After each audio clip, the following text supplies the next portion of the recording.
Kamusta mga ate, kuya, beshi? Si Chari po ito mula sa The Sun, Moon, Stars, PH Tarot. Ipapaalam ko lang po na ito po ay isang general read o pangkahalatang pagbabasa at maaring hindi lahat ay magtugma sa inyong sitwasyon. I-check din nyo ang inyong Moon, Rising at Venus sign. Baka doon mas tumugma ang read para sa inyo. At kung ang mensahe ay tama sa inyo, paki-like lang po at mag-subscribe kung hindi pa ninyo ito ginagawa. Okay, mag-umpisa na po tayo. Hello po mga ate, kuya, beshi. Kamusta na po kayo? Andito ulit ako si Chari para gumawa ng another reading, and this is for the sign of Aquarius, Sun, Moon, Rising, and Venus. And of course, welcome po yung mga cross-watchers ni Aquarius at ang mga bago po nating viewers. Ngayon, tignan po natin kung anong mensahe ang ating mababasa para sa iyo, Aqua. So we have a jumping card. We have the 8 of Swords.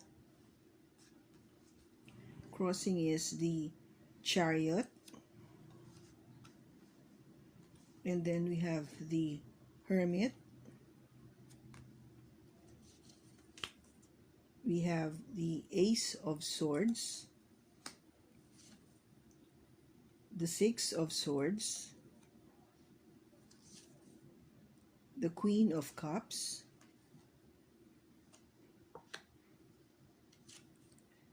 the 10 of Cups, the 4 of Swords, the 2 of Pentacles, and the outcome is the Devil. Bottom niya, Aqua, is the 6 of Wands.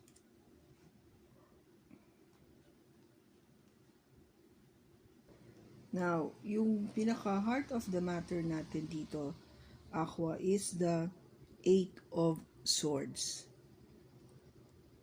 Itong sinasabi dito is something na may pinag-iisipan ka o nasa isip mo ito, pero kung gawa parang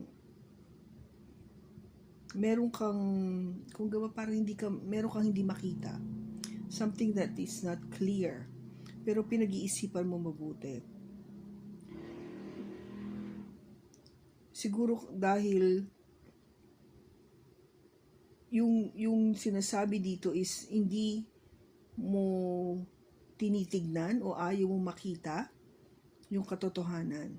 You know, parang you refuse to look at things in terms of yung reality niya, no? Yung kung gabay sa, sabi ko nga, yung sa katotohanan lamang. Yung gabay the truth of the matter. Now, what is crossing it is the Chariot, which is an energy coming from a Cancer. This is something na talagang, kung gaba parang you are being advised or pushed na mag-move forward. No? To make that decision to move forward. Kung gaba ngayon is sabihin natin na hindi ka gumagawa ng any decision o hindi ka gumagawa ng any action at all di sa sitwasyon mo, ito yung sinasabi dito na panahon na para kumilos ka, panahon na para gumawa ka ngayon ng isang matinding desisyon.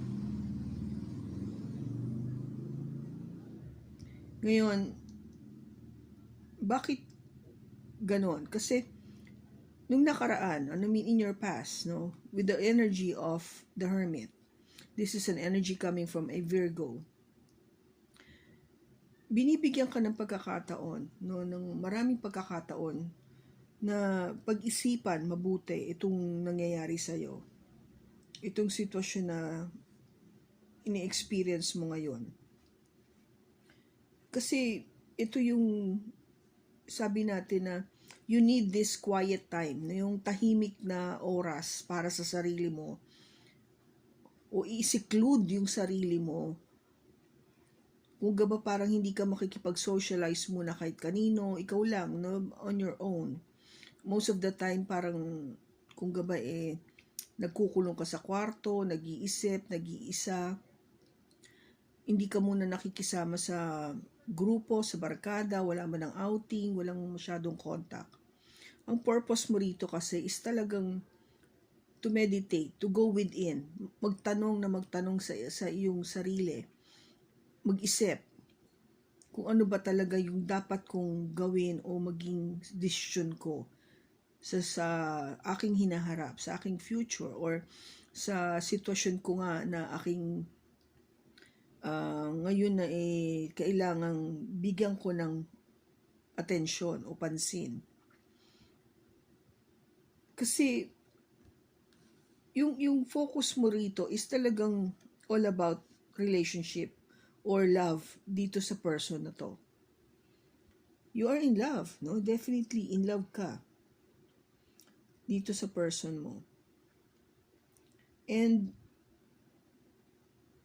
wala namang masama doon because I can see na talagang kung ba yung gusto mo lang makita o gusto mong bigyan ng attention ngayon is all about that feeling that you have for this person. Walang pwedeng kung ba parang mag-contribute o magdala ng kasiraan dito sa relationship o sa person mo. Ngayon, gumuhugot ka ng yung lakas, no? The strength would come from with the Six of Swords. Ito yung paniniwala mo na lahat ito maaayos. Lahat ito ay magkakaroon din ng solusyon o matatahimik din kami. We will get into a quiet and peaceful resolution, no? Magkakaroon ng resolution itong pinagdadaan naming sitwasyon o itong relationship na meron kami ngayon. Kung dumadanas ka man ngayon ng something na confusing sa'yo and with your partner, with your person, para sa'yo, madadaanan lang ito. I mean, dadaanan nyo to kasi this is part and parcel of the relationship of life in general. Lahat dumadaan sa mga pagsubok, one way or the other. Ang kailangan lang, in the near future, is magkaroon ng honest to goodness conversation. Yung talagang prangkahan na tayo. Yung talagang masakit man ang lalabas ng mga salita sa akin o sa person mo, kayang-kaya mong tanggapin.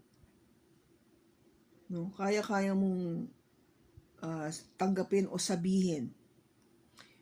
You being an Aquarius, an air sign, this is very, very important.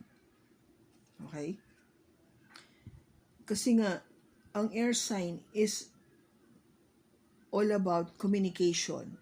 It's all about speaking the truth.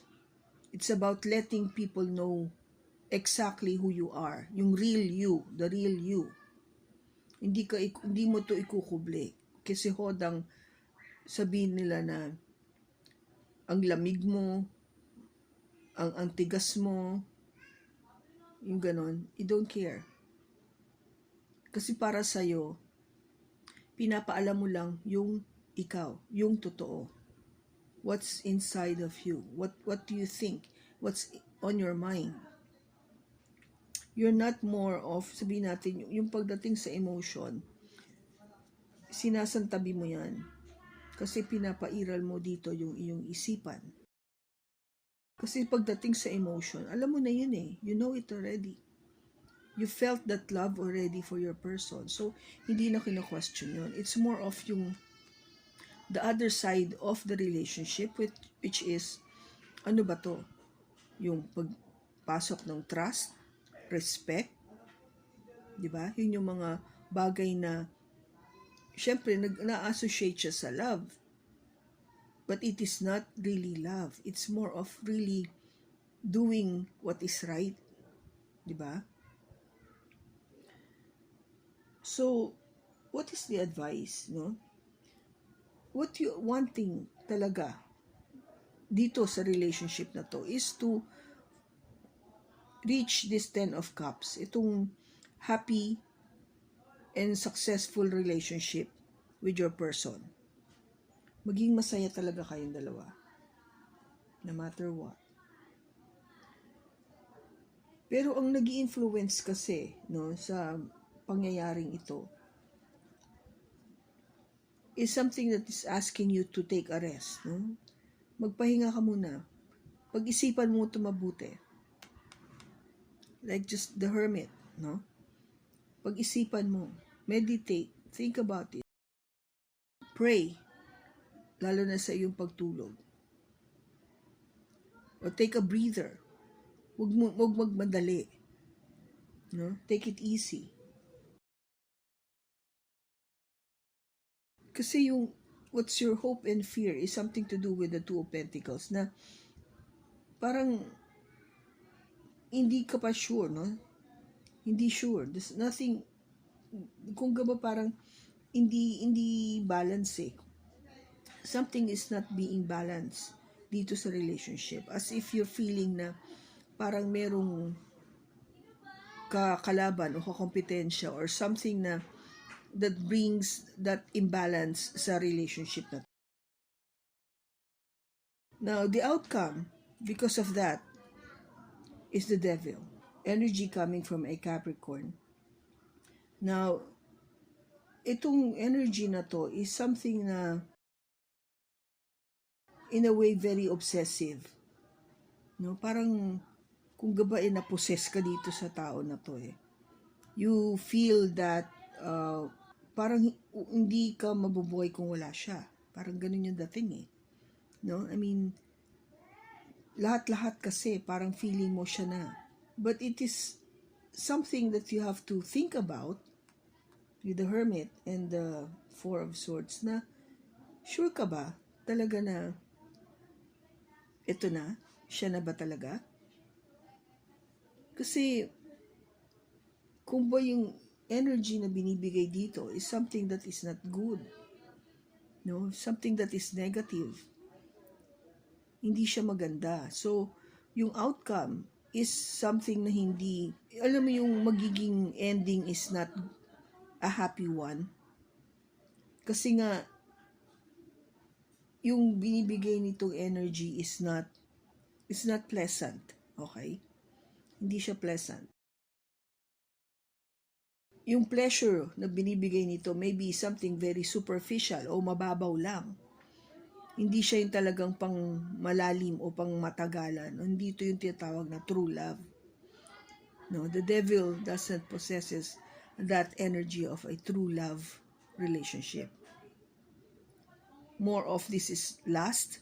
Lust is sa Tagalog is libog. Or it's just being sexual about it. Or it could be just something to do with having fun.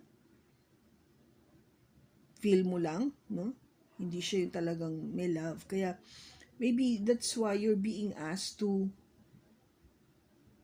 think about this. Reconsider. Take a breather. Don't give everything all at once. Kasi, hindi maganda yung outcome niya. Now, with the Six of Wands, gusto mo syempre maging successful yung relationship nyo, Wala namang ayaw na hindi maging successful yung relationship. And with the Knight of Pentacles, kahit nasabihin nating mabagal yung magiging development nitong relationship na to, it's okay. Basta maging successful lang siya. And, of course, yung something that would be contradicting is ito mabagal, ito mabilis. I will show you another card, which is another knight. The Knight of Wands. So, this is the Knight of Pentacles, the Knight of Swords, and the Knight of Wands. Ang wala na lang dito yung Knight of Cups. The Knight of Pentacles is mabagal. The Knight of Swords is somebody na mabilis, which is totally opposite. And the Knight of Wands is something that's all about being excited, pero temporary lang. So, it means that kung titignan mo yung energy na to ng devil, yes, you want to be successful with this relationship, that is good, but somehow, yung feeling na mabagal yung nagiging nangyayari, maybe because it is not true love. Or may times na gusto niyang mabilis, things will just, parang, alika na, let's hurry things up. But, nakikita mo na this person is not consistent at all. No? Hindi siya sigurado, hindi siya yung talagang palaging ganun. Ang nakikita mo dito is talagang something na parang hindi ka pa totally solved. No, you're not that solved. Hindi ka believe, or hindi ka parang merong nagsasabi sa iyo internally na sandali mo na, huwag ka muna magbigay dito ng 100%. I mean, think about this. Okay, let's check. Bakit andito yung devil? Bakit andito yung devil?